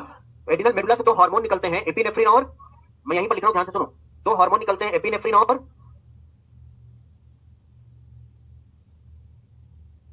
Epinephrine and nor epinephrine, epinephrine और नॉर एपिनेफ्रिन। सुनो, इसी का दूसरा नाम है एड्रिनालिन और इनका नाम है नॉर एड्रिनालिन। इनको एक साथ बोलते हैं कैटेकोलामीन, ये तुम्हें नर्वस सिस्टम में पढ़ाएंगे। ये जो है ना, ये दोनों काम करते हैं इमरजेंसी में। कब काम करते हैं? ये दोनों ही काम करते हैं work in emergency, work in emergency. अब सुनो, जो इमरजेंसी अभी पीछे पढ़ा था, सेम वही काम ये लोग कराएंगे, लेकिन ये दोनों मिलकर कराएंगे। ऐसा मत समझ लेना कि सिंपैथेटिक जैसा और ये पैरासिम्पैथेटिक नहीं, दोनों एक ही काम कराएंगे। इमरजेंसी में काम करेंगे तो ये भी तो कंट्रोल कर रहा है, और इमरजेंसी का मतलब वही हार्ट बीट बढ़ाएगा, कार्डियक आउटपुट बढ़ाएगा, बीपी बढ़ाएगा, पाइलोरेक्शन कराएगा, स्वेटिंग कराएगा। बात समझ गए ना? वो सारा काम ये भी कराएगा। ये है तुम्हारा रेगुलेशन ऑफ कार्डियक एक्टिविटी। वैसे तो हमारा हार्ट रेगुलेट होता है मसल्स के थ्रू, किसके थ्रू? लेकिन कुछ हद तक नर्वस सिस्टम और एड्रिनल मेडुलरी हार्मोन ये भी रेगुलेट करते हैं। तो कैसे करते हैं बात समझ आ गई? कहानी खत्म। अगली हेडिंग है डिसऑर्डर ऑफ सर्कुलेटरी सिस्टम। ठीक, आगे बढ़ जाए। लिखना है क्या इसको? लिखना तो लिखो, जिनको लिखना लिखो भैया, इसके बाद अगली हेडिंग है।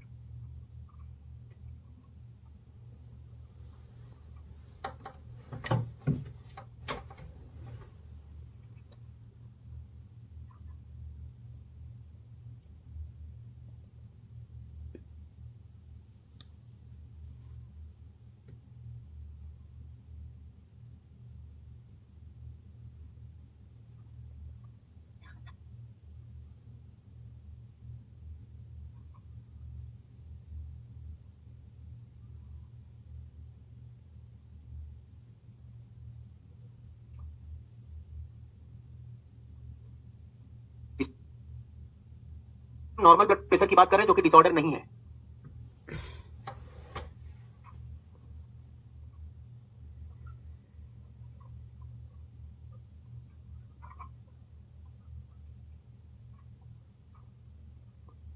Disorder of circulatory system.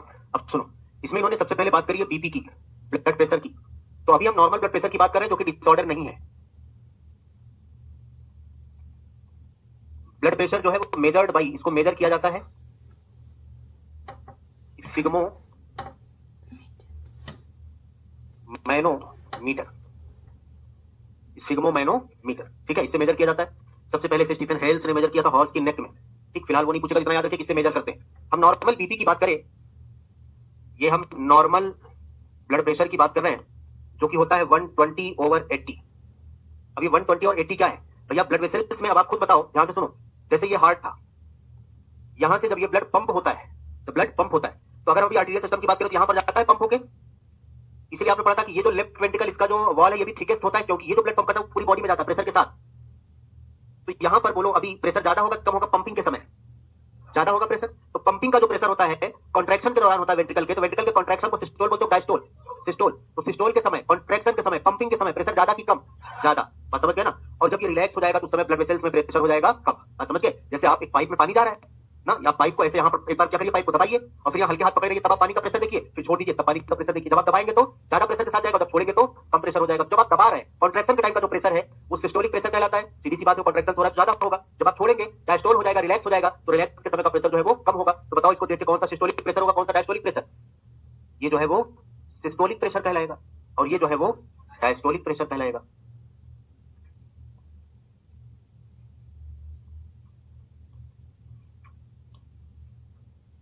Systolic pressure और डायस्टोलिक प्रेशर, इसी को हम बोल सकते हैं पंपिंग प्रेशर। क्या बोलेंगे बोलो? इसे बोलेंगे पंपिंग प्रेशर, पंप के समय जब ब्लड पंप हो रहा है तब। और इसे क्या बोलेंगे बोलो? रिलैक्स होने का प्रेशर, जब डायस्टोल होगा, रिलैक्स होगा तब। बोलो याद रहेगा। इसी को बोलते हैं न्यूमरेटर और डिनोमिनेटर। पढ़ते हो ना भैया क्वेश्चन करते समय? ऊपर वाला क्या है? न्यूमरेटर, नीचे वाला डिनोमिनेटर। बस समझ गए? तो इसे न्यूमरेटर और डिनोमिनेटर। तो आपको याद रहेगा सिस्टोलिक प्रेशर ज्यादा और डायस्टोलिक प्रेशर कम। ये तो नॉर्मल ब्लड प्रेशर है ना, ये क्या है? Normal blood pressure. लेकिन इन्होंने जो बात करी है वो किसकी बात करी है? हाइपरटेंशन की। तो डायस्टोल इसमें डिसऑर्डर में जो पहला डिसऑर्डर पढ़ोगे वो पढ़ोगे हाइपरटेंशन। क्या पढ़ोगे?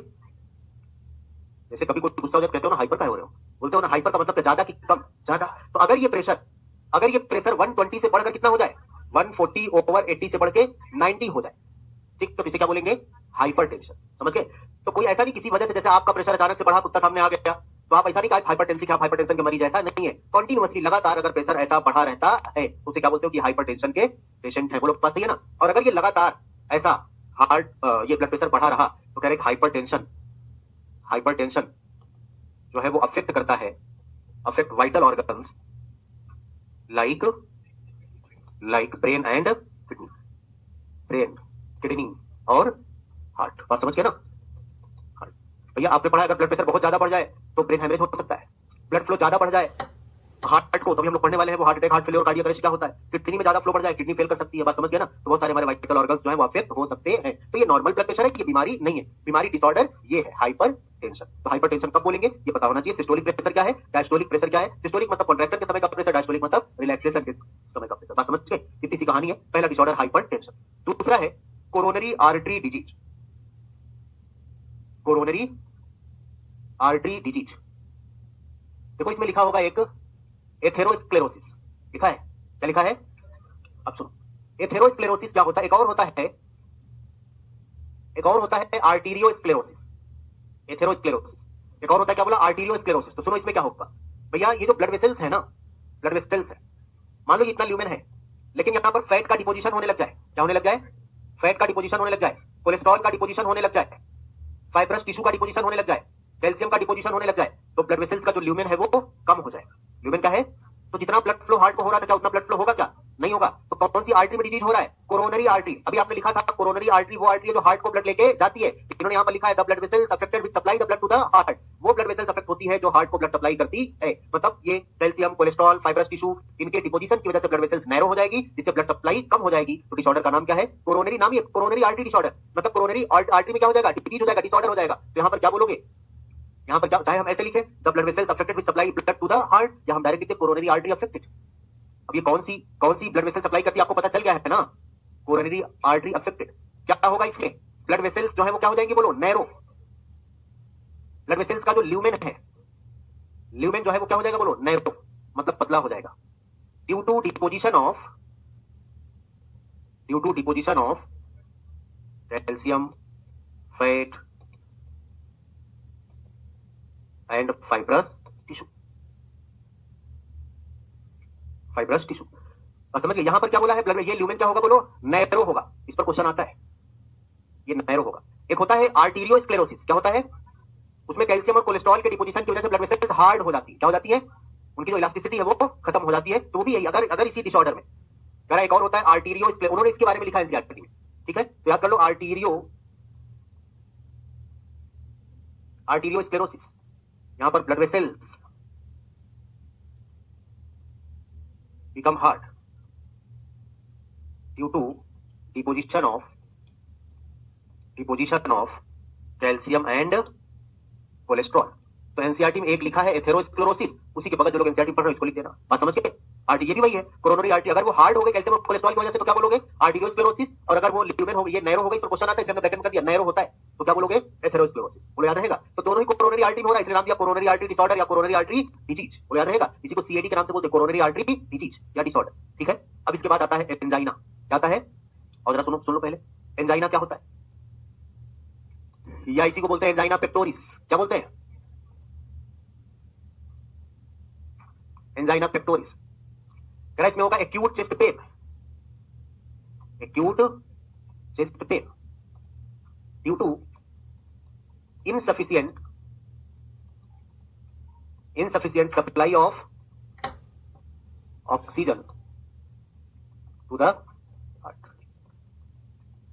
हार्ट मसल्स या हार्ट, तो बात समझ गए।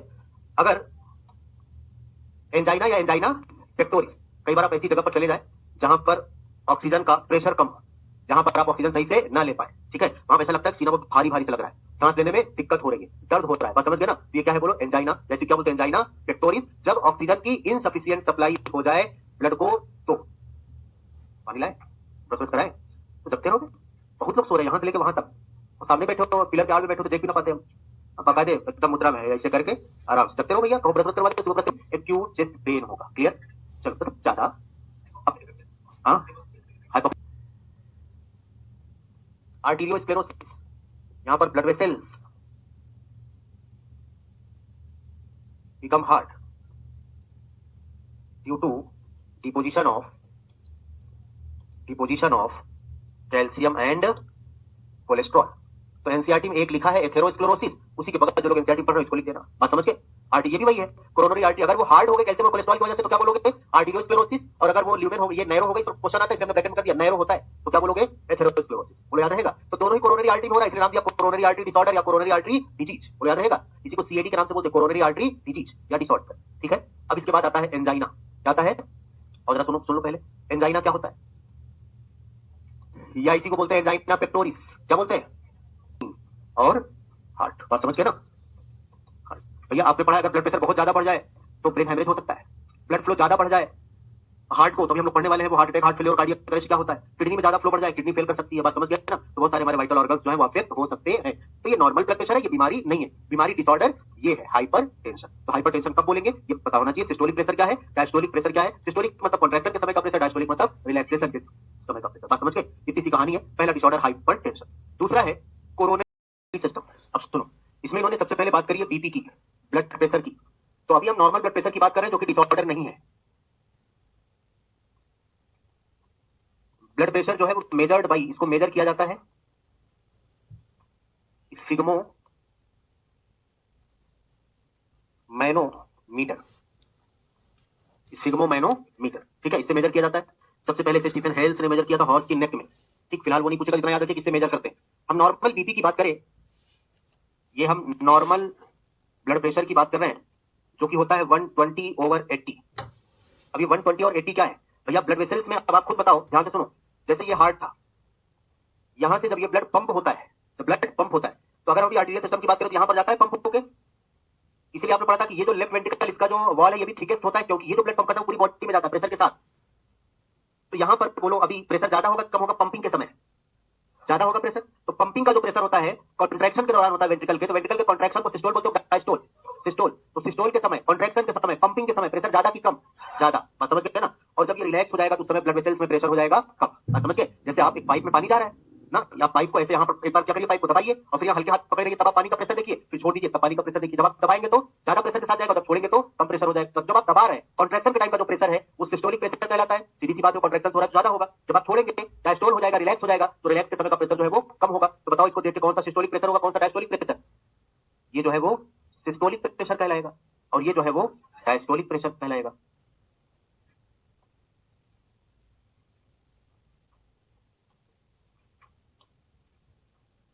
सिस्टोलिक प्रेशर और डायस्टोलिक प्रेशर, इसी को हम बोल सकते हैं पंपिंग प्रेशर। क्या बोलेंगे बोलो? इसे बोलेंगे पंपिंग प्रेशर, पंप के समय जब ब्लड पंप हो रहा है तब। और इसे क्या बोलेंगे बोलो? रिलैक्स होने का प्रेशर, जब डायस्टोल होगा रिलैक्स होगा तब। बोलो याद रहेगा। इसी को बोलते हैं न्यूमरेटर और डिनोमिनेटर। पढ़ते हो ना भैया क्वेश्चन करते समय, ऊपर वाला क्या है? न्यूमरेटर, नीचे वाला डिनोमिनेटर। बात समझ गए? तो इसे न्यूमरेटर और डिनोमिनेटर, तो आपको याद रहेगा सिस्टोलिक प्रेशर ज्यादा और डायस्टोलिक प्रेशर कम। ये तो नॉर्मल ब्लड प्रेशर है ना, ये क्या है? Normal blood pressure. लेकिन इन्होंने जो बात करी है वो किसकी बात करी है? हाइपर टेंशन की। तो डायस्टोल इसमें डिसऑर्डर में जो पहला डिसऑर्डर पढ़ोगे वो पढ़ोगे हाइपर टेंशन। क्या पढ़ोगे?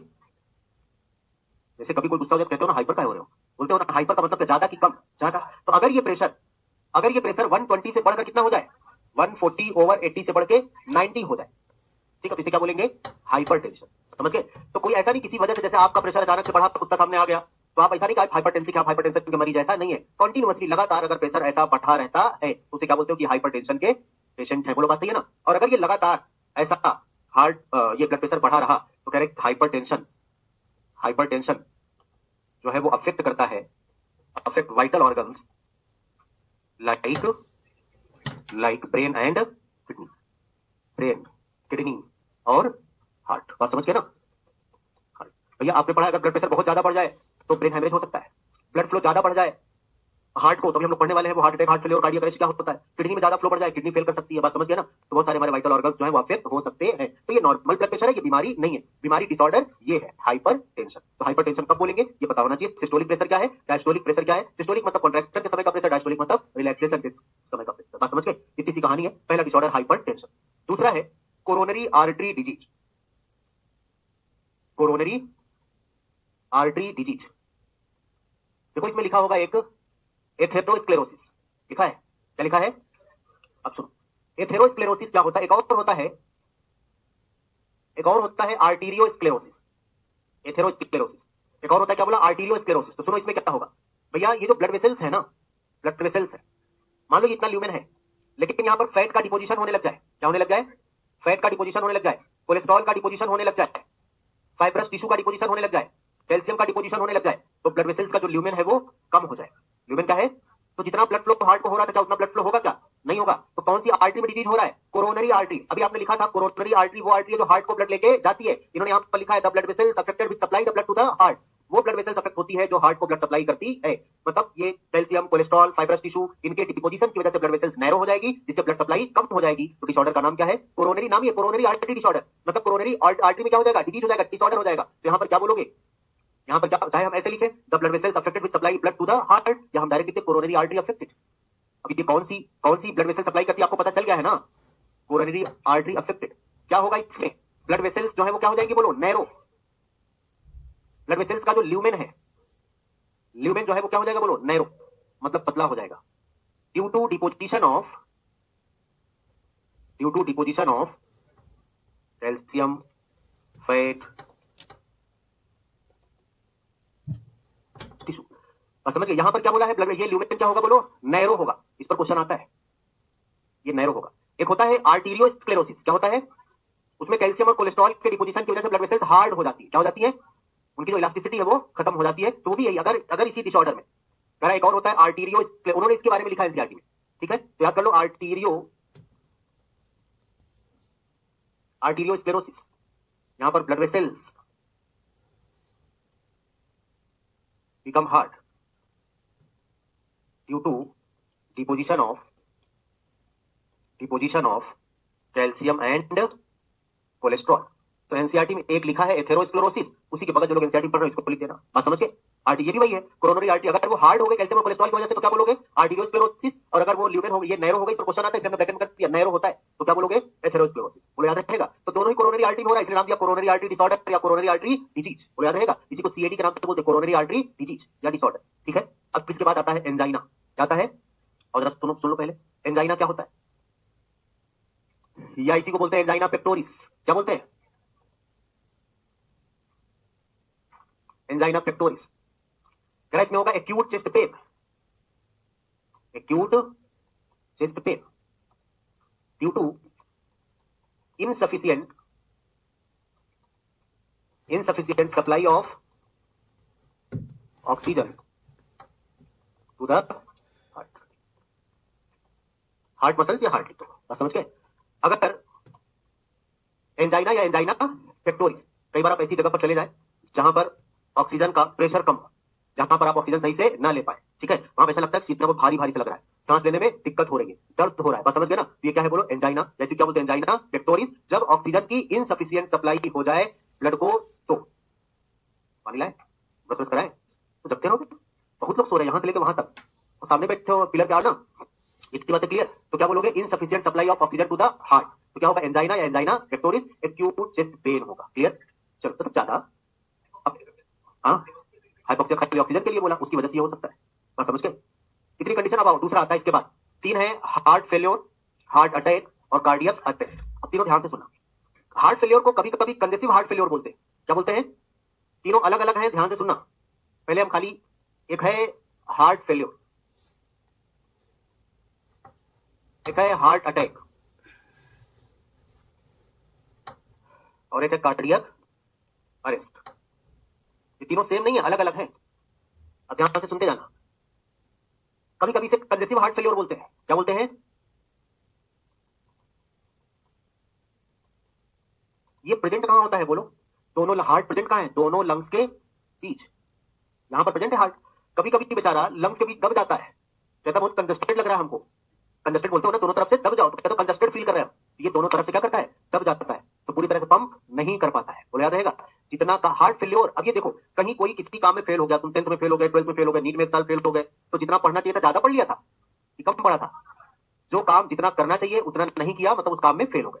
हार्ट का काम क्या है, ब्लड पंप करना। हार्ट का काम क्या है, ब्लड पंप करना। जितना पंप करना चाहिए था उतना पंप नहीं किया, तो हार्ट फेल्योर हो गया। बस समझ गए, तो क्या कहलाएगा, हार्ट फेल्योर। बस समझ गए, तो कोई बड़ी बात नहीं, ऐसे याद कर लो यार, जितना काम करना चाहिए तो उतना काम नहीं किया, तो क्या हो गया, फेल हो गया। हार्ट की बात करें तो हार्ट फेल्योर बोलेंगे।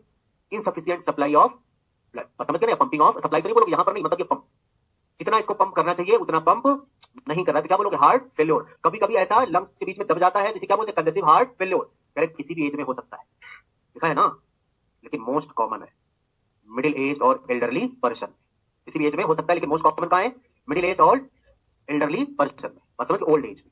अगला इसके बाद है हार्ट अटैक। अटैक का मतलब क्या, अगर तुम्हें ऐसा सुनने को मिले कि फलाने पर अटैक हो गया, तो तुम्हारे दिमाग में यही आता है, क्या टूटा, टूटा फूटा है कि बचे हैं। अटैक का मतलब यही आता है, टूटना फूटना। बोलो बात सही है। हार्ट अटैक, हार्ट पर अटैक हुआ, तो हार्ट में कौन सी हड्डी है, कोई हड्डी नहीं है, मसल्स है। कुछ लोग सोच रहे हैं कौन सी हड्डी है, कोई नहीं भैया, मसल्स है ना। तो क्या बोलोगे, sudden damage of muscles of heart, that is called heart attack. अगर हार्ट की मसल सडन डैमेज हो जाए, ऐसा हो सकता है कि हार्ट फेल्योर कारण बन जाए हार्ट अटैक का। कई बार मशीन कोई चलती है, अगर उसमें तेल नहीं है और चला दिया, कहते हो बंद करो जल जाएगी, कहते हो ना, झूठे पंप करता है, पानी से टुल्लू की मशीन चलाते हो, टुल्लू चलाते हो, पानी नहीं आ रहा, बंद करो नहीं जल जाएगी, बस समझ गया ना। अब बेचारा ब्लड है ही नहीं है, झूठे पंप कर रहा है, चल रहा है, तो हार्ट की मसल डैमेज हो सकती है। तो अगर सप्लाई कम थी, हार्ट फेल्योर था, उसका कारण क्या हो सकता है, उसकी वजह से क्या हो सकता है, हार्ट अटैक, बस समझ गया ना। हार्ट अटैक मतलब क्या बोलोगे, sudden damage of heart muscles. तो दोनों अलग है ना, हार्ट फेल्योर में मसल डैमेज नहीं था, जितना पंप करना चाहिए था उतना pump, heart does not pump the blood effectively, बस समझ गए। और किसी भी एज में हो सकता है, लेकिन मोस्ट कॉमन किसमें है, मिडिल एज एल्डरली पर्सन में। अब आते हैं कार्डियक अरेस्ट। तो ऐसा तो सुनेंगे, यू आर अंडर अरेस्ट।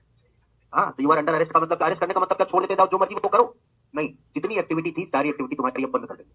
बोलो बात सही है ना। अरेस्ट होने का मतलब क्या, ले जाकर बंद कर दिया, बंद करने का मतलब जो ये फालतू सड़क पर घूमकर खुराफात कर रहे थे, जितनी एक्टिविटी वो सारी एक्टिविटी बंद। कार्डियक अरेस्ट, इसकी एक्टिविटी क्या है, हार्ट पंप, ब्लड पंप करना, कॉन्ट्रैक्ट रिलैक्स करना, बस समझ गया ना। अब वही नहीं होगा, अरेस्ट हो गया, बंद हो गया, और बंद हो गया तो कहानी खत्म। जब बोले कार्डियक अरेस्ट मतलब कि अब कुछ बचा, कहानी थी खत्म, बस समझ गए। तो अरेस्ट का मतलब ही होता बंद होना, तो कार्डियक अरेस्ट, कार्डियक का मतलब क्या, हार्ट, हार्ट अरेस्ट हो गया मतलब बंद हो गया, कहानी हो गई खत्म, बस समझ गए। तो तीनों अलग अलग है ना, इसमें लिखना मैं बोल दे रहा हूं, लिखना है तो हार्ट फेल्योर लिख लो, अगर लिखना है। इसे क्या बोलते हो, कंजेसिव हार्ट फेल्योर, ठीक है ना। क्या बोलो, कंजेसिव हार्ट फेल्योर लिखो इसमें, इसलिए लिखो भाई, इसे लिखो, when heart does not pump, heart failure में बता दे, लिखो, when heart does not pump the blood effectively, effectively, effectively बता दे, heart does not pump the blood effectively, sometimes it is due to congestion of lungs, lungs की वजह से क्या होता है बोलो, दब जाता है, sometimes due to congestion of lungs, इसे क्या बोलते हैं, कंजेसिव हार्ट फेल्योर।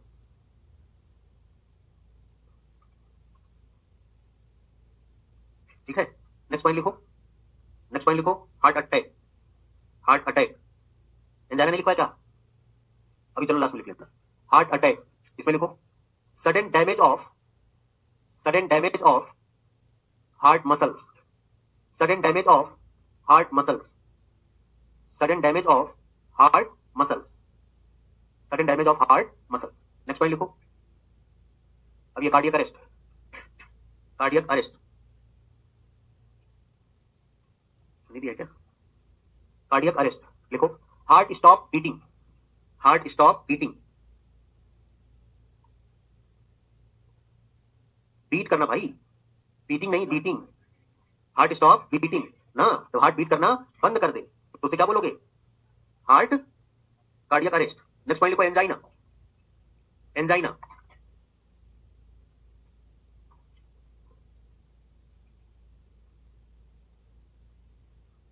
एंजाइना इसमें लिखो,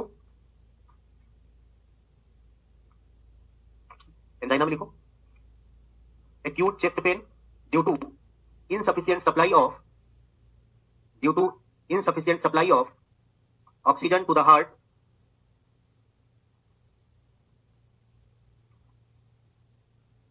insufficient supply of oxygen to the heart, it may be in any age, but किसी भी एज में हो सकता है, in any age, but most common in, but most common in middle aged and elderly person, most common in middle aged and elderly person।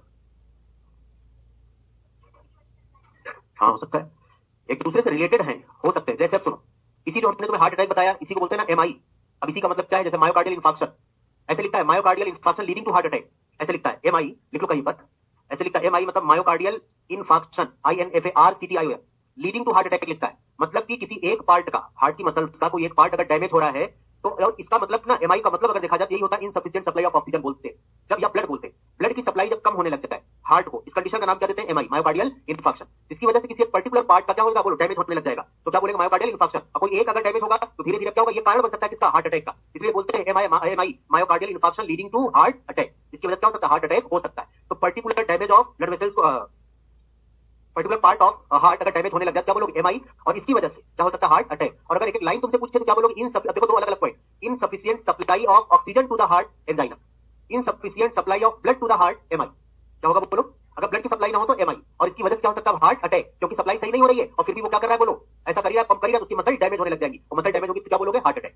तो फिर से बार बार बोला, MI, myocardial infarction leading to heart attack due to insufficient supply of blood to the heart. बस समझ गए? ये कहानी हो गई खत्म कि कोरोनरी आर्टरी डिजीज क्या है, एमआई क्या है, एंजाइना क्या है, हार्ट फेलियर क्या है, हार्ट अटैक क्या है, और कार्डियक अरेस्ट क्या है। हाँ, तो अगर आप पूछे पहले एमआई होगा, पहले हार्ट अटैक होगा, पहले एमआई होगा, फिर क्या होगा? हार्ट अटैक होगा। बस समझ गए ना?